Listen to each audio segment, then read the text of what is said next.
my lovely ladies and handsome gents to talk to the hand reviews. I'm both reviews lady, and I don't need to tell you, I mean, you already know, Valentine's Day is coming up. It's fast approaching. So I just took a look at my collection, thought, what do I have in here that reminds me, that just is more romantic, most feminine, really. In this way, I'm saying some of my most feminine, traditionally feminine fragrances. Feminine women can wear whatever they want to. Doesn't have to be whatever my idea of what feminine is. This is just in my collection what I thought, and the kind of thing that I feel is like open to love, open to interactions, friendly, and that feminine whatever I think a lot of these fragrances represent. So I don't want to make this video too long. I have a lot of fragrances to show you, so here we go. First off, So de la Renta from Oscar de la Renta. I've described this before. As a wedding fragrance. It's just a beautiful floral that, and at first, you know what? It had some elements in it that I wasn't that crazy about, but I guess it's had time to, sit and blend more. And this is, I like it even better.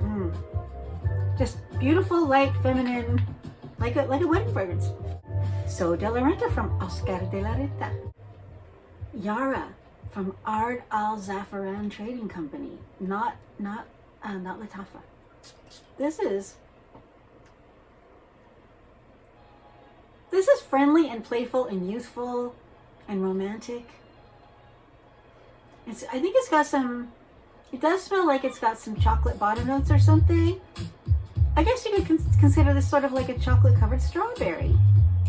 It doesn't really smell like that. I mean, it kind of does, but I don't. In this day and age that people actually make fragrances that do smell like a chocolate covered strawberry, I just want you to know this is not really gourmand, but it's like a soft, feminine, fluffy, marshmallowy, but not gourmand. Anyways, very youthful, feminine, friendly, and romantic. Yara from Ard Al Zafaran Trading Company. Classic White Shoulders from Evyan. This is one of the most romantic fragrances ever. I said before, I love the fragrance. I know the name is a little bit weird, but the fragrance, oh my gosh, it is just so feminine. It's so feminine. I used to sell this one in the late 80s and the early 90s, and I had the whole line. They were very generous to us. They gave us like everything. I had powder. We still do powders with the puffs back then. The powder, the body cream, shower gel. I was doused in this, and it's so pretty. So White Shoulders, a romantic, classic, and now affordable fragrance. More affordable than it used to be. I used to sell it behind the counter. Now you can get it a lot less expensive, and it still smells the same. Classic L'air du Temps from Ricci. Another really fantastic, very feminine, very classy floral. L'air du Temps. I mean, there's a reason it's still around, and it's kept its value too. It's gone up in value quite a bit. So kind of cool. L'air du Temps from Ricci. This is a fun little one. Rose from Solinotes.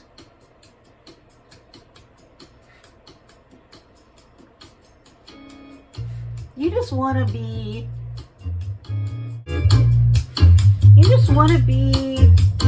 that girl who smells like fresh roses.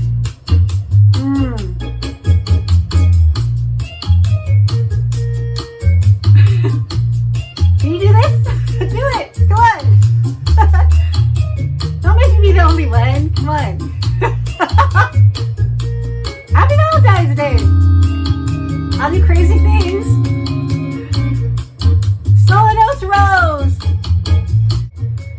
Super classic. Bleue from Guerlain.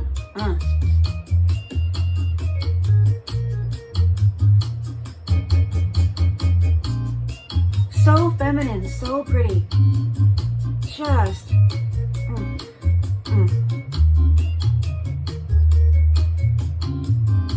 Very classic.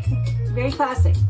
So not necessarily youthful smelling, but I mean, it's been around for a really long time, you know, so it's time for it to gain new fans.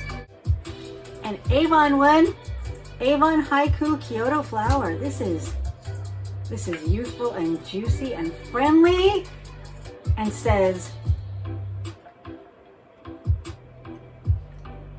make me fall in love with you.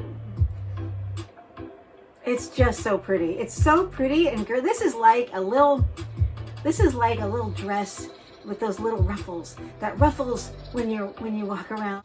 That like ruffle when you walk around and makes you feel so feminine and flirty. Haiku Kyoto flower. Classic Gloria Vanderbilt. Oh boy.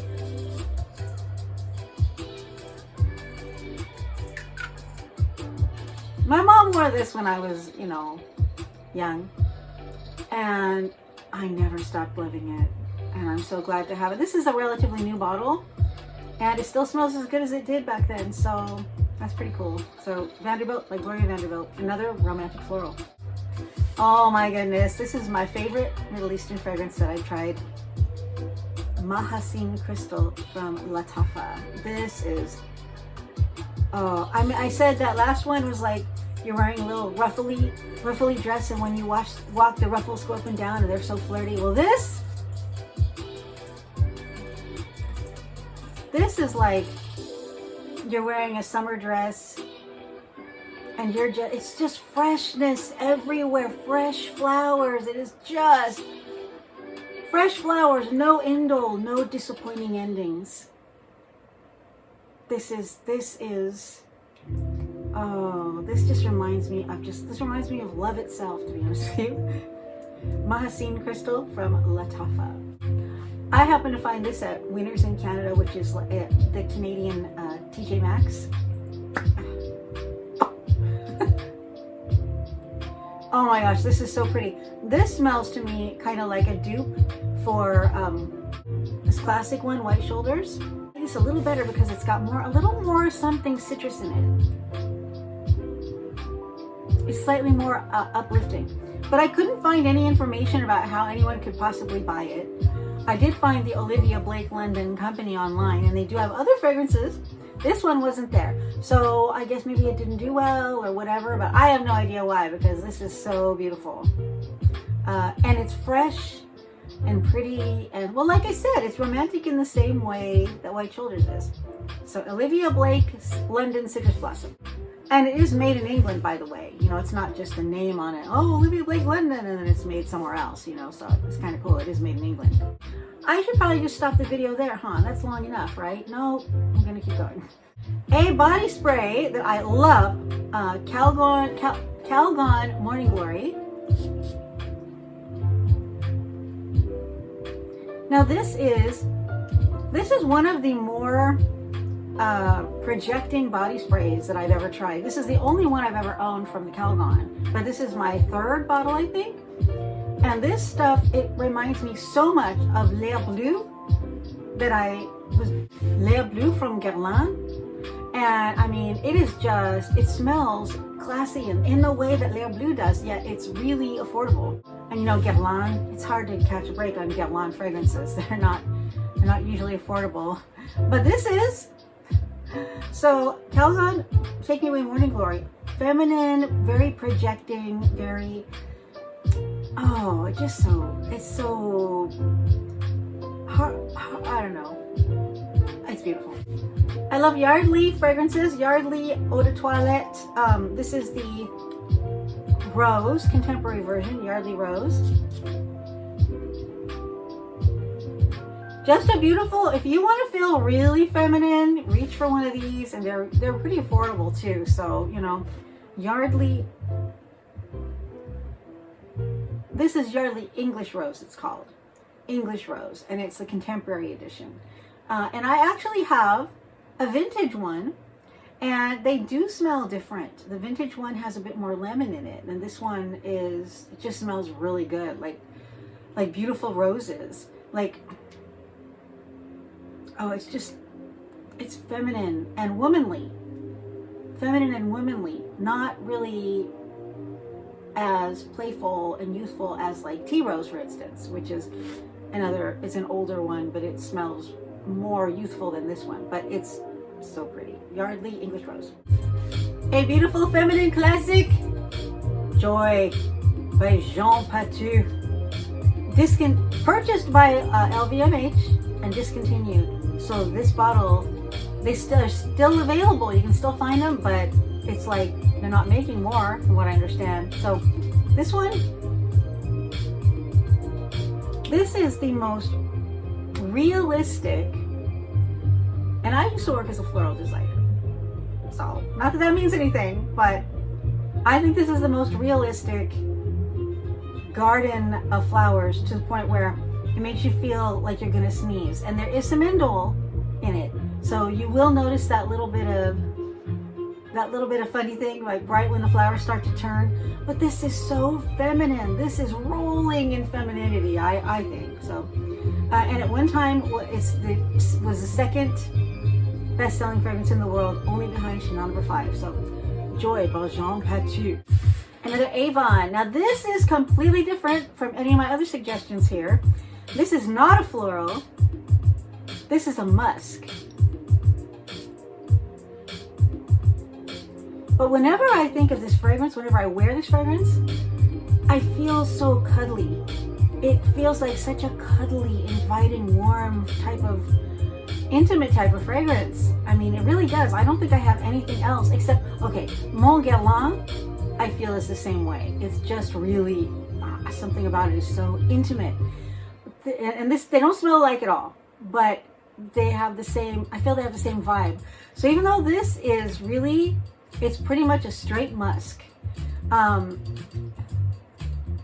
It's just so pretty. And it's also a good one probably to layer with a lot of things, because it gives you just a little bit of a layer of musk to go under whatever you're wearing. You know, I mean, who knows? It doesn't go with everything, but yeah, Night Magic from Avon. This is a small size. I got in a set of 3 so I could try them, and oh my gosh. This one is a contender for a full bottle because I adore this. This is Esprit d'Oscar. And I mean, I know if you've been watching this a while, you know that I used to work for Oscar de la Renta in the mid-90s as a rotator rep. And what rotators do is you're assigned like a bunch of stores, and you go and visit those stores, and you promote the fragrance, and you make sure that the cases look like they're supposed to look, you know, and you give product to the people working behind the counter because you want them to like you and your product so they'll sell more, you know? So that was what we used to do. And when I worked for Oscar de la Renta, they had never had anything like the amount of flankers they have now. The last flanker they came out with when I still worked for them was Volupté. And that's such a pretty fragrance. That was really kind of a precursor to like a lot of the gourmands that are out now, because nothing was that fruity before. That was so fruity. And I remember just thinking, wow, this is really different. I'm sorry, I'm making my video really long again. Okay, Esprit d'Oscar. It does smell a tiny bit like original Oscar, and it does smell a little bit like Bleue. But it really is its own thing. And I am seriously considering getting a full bottle of this, even though what do I need a full bottle of it? Because I already know what it smells like. I just want to know, give me new stuff to try. I mean, I'd be lying if I said that weren't true. But this is one of those that I feel like I want to spray it all over me. And it is very romantic, but it is a little on the mature side. It's not necessarily for, you know, a super young person, but it's definitely It's loving. It says love. It says love. Yeah. Segue from that one into one of my all-time favorites in the world, Oscar de la Renta Original. Okay, I used to sell this and I was doused in it all the time, and I bought in the 90s. And this fragrance is just it is the feminine fragrance. I mean, it is just the feminine floral. And back in the day, we had the front cases everywhere. We were top selling. Anyhow, flash forward to today. I got this one for a good deal, and it smells exactly like it used to. And I think I knew Oscar pretty well, if I do say so myself. I know I sound like, I don't know, it sounds funny saying that, but I know a lot of people say, oh, new formulations are crap.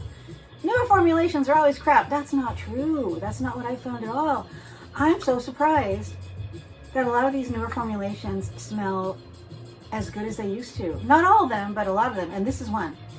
So Oscar de la Renta, if you're looking for a romantic fragrance, this one, I've loved it ever since I sold it back in the late 80s. Fracas by Robert Piguet. This is like the original tuberose gardenia as far as I'm concerned.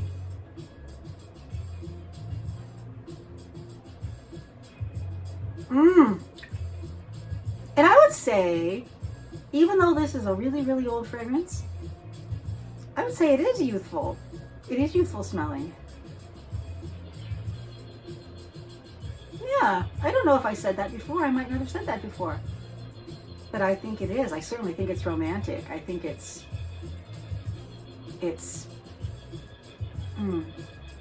definitely feminine. It's definitely romantic. Fracas by Robert Piguet. Fleur Perry from Jean Perry. This one smells a lot like eternity. And it smells like Paris. Both were created by, oh, you guys know her. She's so famous. Sophia Grossman. Sophia Grossman. Did I say it right? I don't know. Some of you guys know. But this one from Fleur Perry, Jean-Marc Perry. Now, let me tell you, it might also be a Sophia Grossman, but not listed. Because Jean-Marc Perry is somehow associated with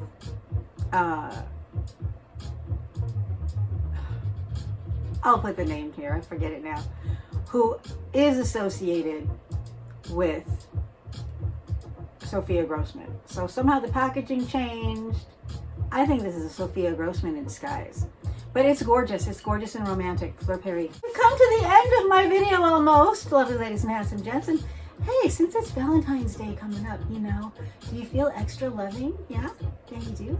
Do you feel like being like extra nice? Like, do you feel like subscribing and giving me a thumbs up? Hey, thank you. I appreciate that. I mean, I'm just going to act like you did, right? Oh my gosh, that's so... Oh wow, you did. You really are. Oh my gosh, you're responding. Thank you so much. Okay, one more fragrance. Cabotine by Gres. Solinotes Rose by Gres.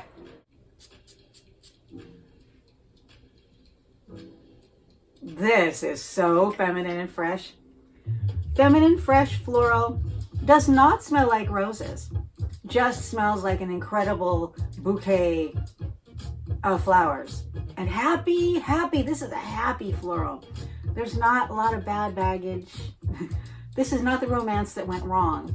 This is the romance that ended it with the happy ending. Cabotine Rose. So there it is, my lovely ladies and handsome gents. Just some suggestions for the romantic Valentine's Day that's coming up for us all here. Tell me, what are some of your most romantic fragrances? I mean, in your opinion, you know, I mean, it's all relative, you know, I mean, what's romantic to me is not necessarily going to be romantic to other people, and vice versa. But I still want to know, what do you think is a romantic fragrance? Even if you don't own it, write down below. What do you think is a romantic fragrance? Now, come on. Okay. Thank you very much for watching, and I hope to see you next time. And I'll see you, I guess, after Valentine's Day. Let me know how it went. Bye.